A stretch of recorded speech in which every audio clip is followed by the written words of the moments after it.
Digital Congo, la télévision numérique.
« 1er mai 2024, ce mercredi, la nation congolaise et le monde entier ont célébré la Journée internationale du travail. Situation du travailleur en RDC et dans le monde. À suivre dans ce journal, à Bukavu, notre correspondant nous fait découvrir le travail d'un conducteur de taxi-moto.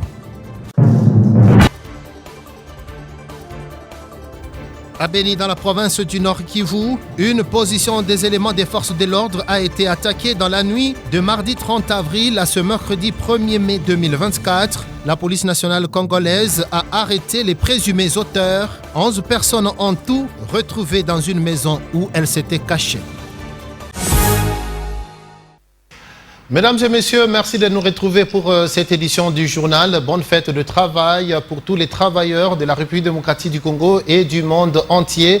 Et justement, ce mercredi, c'est le 1er mai 2024. Et bien, en cette date, le monde a célébré la Journée internationale du travail.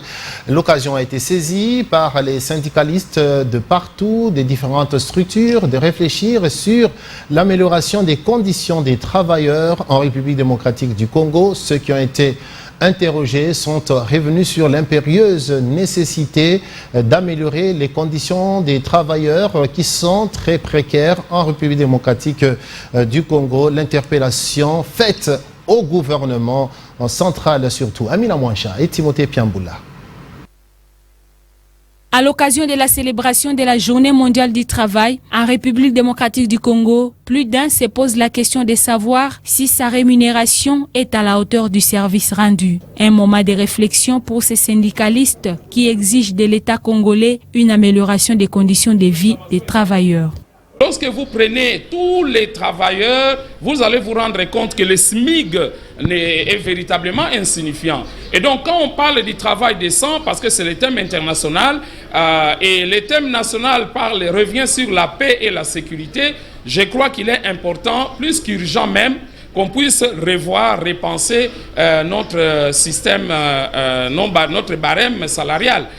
Il y a des problèmes au niveau de la prise en charge des travailleurs, il y a des problèmes au niveau de la prise en charge de leurs soins de santé, mais il y a également des problèmes au niveau de la prise en charge de la retraite et toutes les mesures de protection sociale.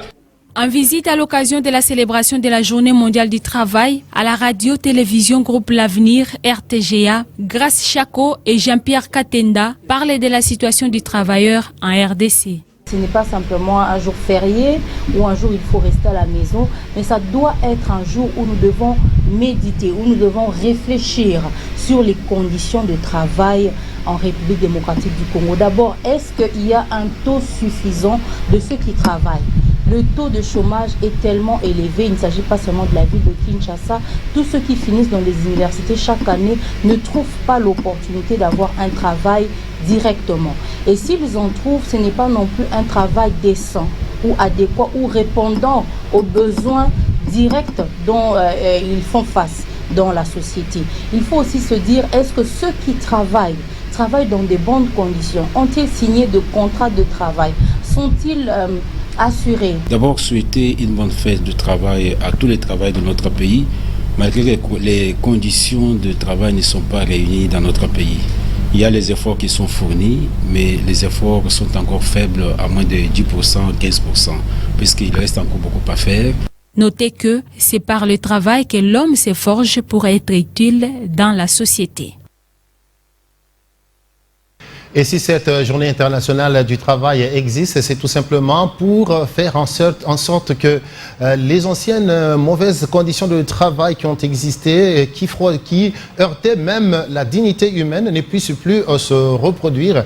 Cette journée, c'est pour commémorer justement les luttes qui ont eu lieu pour se faire, mais également pour tabler sur les avancées déjà accomplies pour faire mieux. Déborah Mouzou revient justement sur l'historique de cette journée du 1er mai. Une journée de lutte. À l'origine, le 1er mai était marqué par diverses organisations socialistes et communistes, par les groupes de travailleurs. Tout est parti de l'année 1886 où le syndicat américain a lancé des grèves de masse pour réclamer une journée de 8 heures sur base d'une idée du réformateur britannique Robert Owen. Il a formulé l'objectif d'une journée de travail de 8 heures. La plus grande grève a eu lieu à Chicago le 1er mai et a rassemblé environ 40 000 travailleurs. À l'époque, il était normal d'effectuer des travaux pénibles dans les usines sans horaire de travail fixe ni de jour de repos. La fête du travail a été célébrée pendant des décennies dans les pays socialistes tels que le Cuba, l'Union soviétique d'alors et la Chine comme l'une des fêtes les plus importantes. Ailleurs dans le monde, le syndicat et les travailleurs organisent également des marches le 1er mai pour réclamer les meilleures conditions de travail. Aujourd'hui encore, les travailleurs du monde entier militent pour une bonne condition de travail et chacun dans son domaine espère vivre et jouir du fruit de son travail. Et en cette journée du 1er mai, journée internationale du travail, les agents et cadres de l'Agence congolaise des grands travaux, ACGT en sigle, se sont retrouvés dans une salle de Kinshasa autour de leur délégation syndicale pour commémorer cette journée internationale du travail. L'occasion a été saisie par le président de la délégation syndicale de l'ACGT pour lancer un message d'affermissement et de conscientisation à ses camarades. Suivez. C'est en présence du directeur général adjoint de l'Agence congolaise des grands travaux, Jean-Claude Midombouété, que cette célébration de la fête du travail s'est tenue à l'initiative de la délégation syndicale ce 1er mai 2024. Cadre choisi, le prestigieux restaurant Okapi du Pullman Grand Hôtel de Kinshasa. Moment convivial de partage et d'échange entre camarades du STACGT, le syndicat des travailleurs de l'Agence congolaise des grands travaux. Statistiques en main, ou mieux en tête, le président de la délégation syndicale des agents de la CGT, Ludovic Lemandi, a procédé dans son mot à un réarmement moral des troupes. Il a rappelé qu'une convention collective récemment élaborée va entrer en vigueur sous peu pour préserver les droits des agents et fournir à ces derniers beaucoup plus de protection de leurs avantages. Il a aussi insisté sur l'intérêt d'être employé, notamment à l'Agence congolaise des grands travaux, qui est une fierté du pays. Au-delà de défendre les droits des employés, nous devons, nous aussi syndicalistes, protéger l'emploi, protéger le travail. Et le premier élément qui fait que nous puissions protéger le travail, c'est notre comportement. Nous devons nous conformer au règlement d'ordre intérieur. Parce que si on ne se conforme pas au règlement d'ordre intérieur, en fait, on s'expose à des sanctions. Et imaginez la sanction la plus grave qui soit un licenciement. Imaginez que vous perdiez votre emploi, les dommages que vous allez créer pour votre famille, vos proches. Jean-Claude Midombouété, directeur général adjoint, tenant le mot de l'employeur, a rappelé les obligations que les agents ont envers la CGT. En tant qu'agent, vous avez vos droits, mais il n'y a pas que des droits. Il y a aussi des devoirs. Il y en a beaucoup, des devoirs. Mais je ne voulais pas citer tous les devoirs en tant qu'agent et pas tous les droits. Mais entre autres, un seul devoir que je voulais souligner, c'est ça. N'essayez jamais l'arbre sur lequel on est assis. Protégez votre travail. Protégez-les. C'est l'avenir de vos enfants. Un partage d'un repas fraternel dans une ambiance bon enfant a conduit la rencontre vers sa fin, qui a été marquée par la prise de quelques photos souvenirs. Nous allons revenir à Bukavu, dans la province du sud Kivu, où notre reporter Ernest Mouero est allé à la rencontre d'un conducteur de taxi moto. Zoom sur le travail de taximen moto. Vous allez le découvrir. Il s'agit d'un véritable parcours du combattant pour nouer les deux bouts du mois. Il s'appelle Michel Chubaka, jeune motard qui fait les transports des clients à bord de sa moto depuis des années. À 6 h du matin, Michel se prépare déjà pour son travail.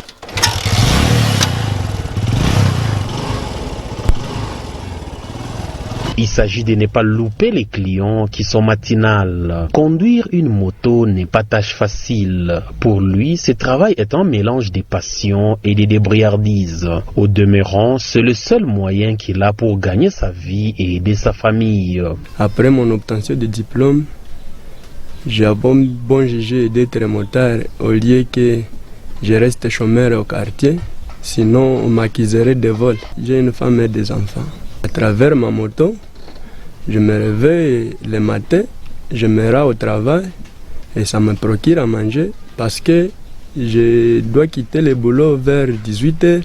Et si Dieu m'a béni, je ne peux pas manquer mon 30 000 francs sur ma poche. J'achète à manger de 10 000 francs et j'épargne quelque chose au lieu de rester à la maison. À peine arrivé sur la route principale, Michel doit se ravitailler en carburant avant de commencer son travail. Mais l'augmentation constante du prix du carburant pèse lourdement sur ses épaules. Avant, nous étions en train d'acheter 1 litre de carburant pour $1.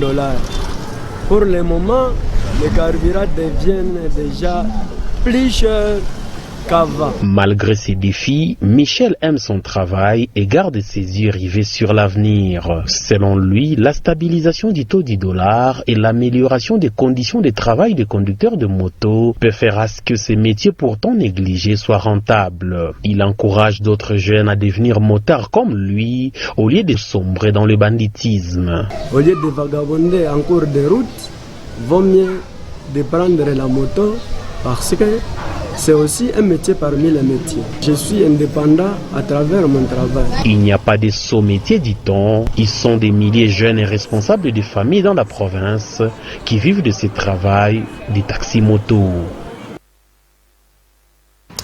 Nous vous le disions, une position des éléments des forces de l'ordre à Beni a été attaquée dans la nuit de mardi 30 avril à ce mercredi 1er mai 2024 par des éléments. Et bien, au cours de cette attaque, un policier a été poignardé après avoir reçu des balles. La police nationale congolaise a pu retrouver les présumés auteurs. Ils se retrouvaient retranchés dans une maison où ils se cachaient. 11 personnes en tout. Les faits se sont déroulés à Mangoté, quartier Mambango, dans la commune de Bungulu, territoire de Beni, province du Nord Kivu. Nasson Omourara est communicateur de la police nationale locale et serait choisi par Merveille Calmer. C'est un responsable d'un groupe, comme j'ai cité, un autre groupe venu de Butembo, un autre groupe de Beni, composé des jeunes que vous allez voir ici derrière. Ces jeunes-là sont porteurs d'armes blanches. Et ces gens ici, ils ont opéré sur place jusqu'à poignarder un policier, du nom de Ngoto, des gémis du groupe mobile d'intervention qui était affecté à cette position de la police sur place. Il serait comme le travail de fruits, soit le résultat, qui est en train aussi de se pulmoner pour s'attaquer à la police. Et donc, on ne sait pas si c'est avec quel objectif. Maintenant, ils sont là et son équipe que vous allez voir, que je vais présenter, en rapport, une équipe est venue de gris-gris qui ont été récupérés entre les mains de ces messieurs. Voilà. Toutes les positions de la police situées dans tous ces alentours ici de la ville, et voilà, ils ont été maîtrisés. Si vous voyez ces messieurs ici, l'arme qui détermine les policiers. Jusqu'à présent, l'arme est dans une destination inconnue. Ils sont ici, ils vont nous dire où se trouve cette arme, cet engin de guerre. Et sur place, lorsque nous sommes allés pour les enquêtes, nous avons trouvé des laces et des flèches là-bas sur place. Voilà, et des gris qui ont été maintenant récupérés dans la maison du chef de cette bande ici. Voilà, les questions sont les gris.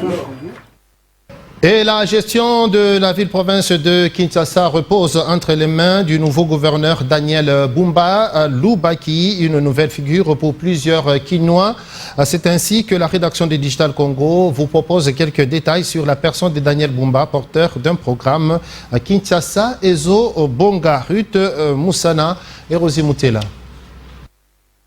Le nouveau locataire de l'hôtel de ville, Daniel Bumba Lubaki, âgé de 42 ans, est licencié en économie monétaire de l'université de Kinshasa. Daniel Bumba était jusqu'avant son élection homme d'affaires et entrepreneur. Membre actif de l'UDPS, parti au pouvoir, Daniel Bumba prend les commandes de l'hôtel de ville à l'ère où tous les signaux sont au rouge dans la capitale. Il est porteur du programme Kin Ezo Bonga, un défi qu'il entend relever. Pour sa gestion de la ville de Kinshasa, je souhaite vraiment qu'il fasse ce que nous nous sommes toujours dit. Cette détermination qu'il a toujours eue, je voudrais qu'il le mette en pratique pour que les Kinois, enfin, puissent en bénéficier. Avec Daniel, nous étions dans toutes les couches de Kinshasa. Déjà, ressortissant de l'université de Kinshasa, ça veut dire que ça régorge beaucoup d'émotions. Il y a des émotions. Ce que nous avons vécu ensemble, c'est un fils d'un mécanicien. C'est-à-dire, partant de là, il peut se souvenir que je viens d'où, je suis arrivé où et je vais où. C'est important et j'ai fait appel à sa conscience l'autre fois. Je lui ai dit, mon frère, n'oublie pas d'où nous sommes venus et cap vers l'avenir. Donc je pense qu'il en est conscient, il sait d'où nous sommes partis. Bien avant, Daniel Bumba a eu à travailler à la Direction générale de la dette publique. L'église Mission, Salut et Gloire organise une activité dénommée H8, 8 heures de parler en langue qui aura lieu dans son enceinte située sur Mont des Arts 9B dans la commune de Lingwala, référence Galaxie 24, le 17 mai 2024. Et en marge de ce programme, une marche d'évangélisation a été organisée pour sensibiliser les chrétiens à y prendre part. Ruth Ngapwende, Rosie Moutela, Timothée Piamboula. Le 17 mai prochain, l'église Mission Salut et Gloire va organiser un programme spécial dénommé 8 heures de parler en langue autour du thème « L'importance du parler en langue ». En marge de cette activité, les fidèles ouvriers de cette église ont parcouru quelques rues de la capitale ce 1er mai. Objectif, sensibiliser sur cette grande activité. Des tracts ont été pour ce faire distribués. Pour Rabbi Bokolombo, l'un des coordonnateurs des H8 entendait 8 heures de parler en langue. Ce programme est d'une importance capitale. Alors il était question de sensibiliser les gens, les inviter à cette activité qui est H8, ce qui veut dire 8 heures de parler en langue qui se tiendra à la Mission Salut et Gloire, à l'église Mission Salut et Gloire, là où nous sommes même présentement. Le 17 mai, ça sera une activité où le Seigneur Saint-Esprit va nous baptiser du feu. Même si vous ne parlez pas en langue, la Bible déclare dans Actes 2:4, ils furent tous remplis du Saint-Esprit et se mirent à parler en d'autres langues selon que l'Esprit leur donnait de s'exprimer. Alors nous vous invitons ce 17 mai de 7h à 15h. Le Seigneur nous fera énormément du bien. Nous croyons au miracle, nous croyons au prodige et le Seigneur vous bénisse. Le 17 mai, ne manquez pas, c'est un jour férié. Venons passer ce temps dans la présence de Dieu.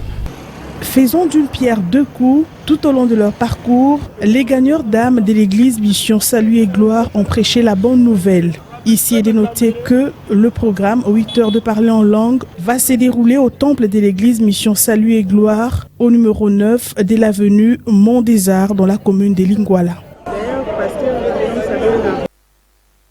Et en dehors de nos frontières au Kenya, après les pluies diluviennes qui ont fait au moins 169 morts et plus de 91 disparus, ce mercredi, le président kenyan est allé réconforter les familles des victimes. Il a aussi été au chevet des rescapés. Il a surtout demandé aux survivants qui sont encore dans les zones dangereuses de les quitter.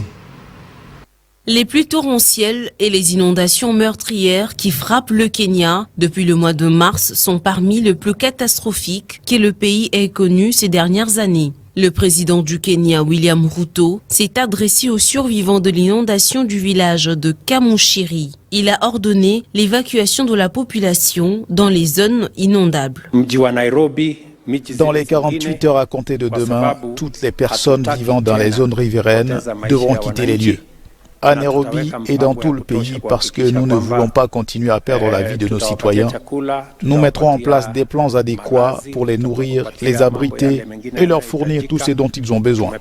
C'est ce que nous avons décidé aujourd'hui en Conseil des ministres et le gouvernement y travaillera avec les partenaires de développement. Je sais que vous avez perdu vos enfants. Jusqu'à présent, 48 cadavres d'enfants, de femmes et d'hommes ont été récupérés ici. Même si la plupart des quelques 100 000 personnes qui se trouvaient à l'hôpital ont été soignées et quitté l'hôpital, nous avons encore environ 26 personnes admises.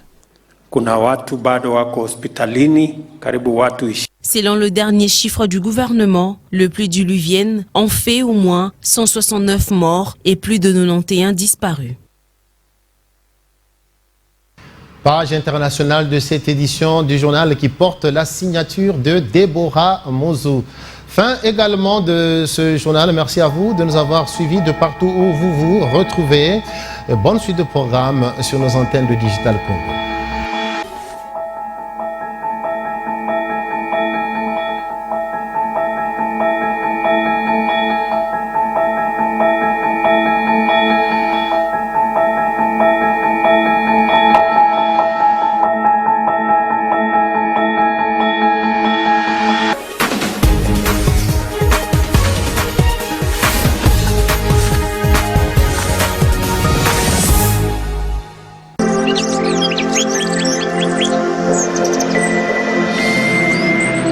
Digital Congo, la télévision numérique.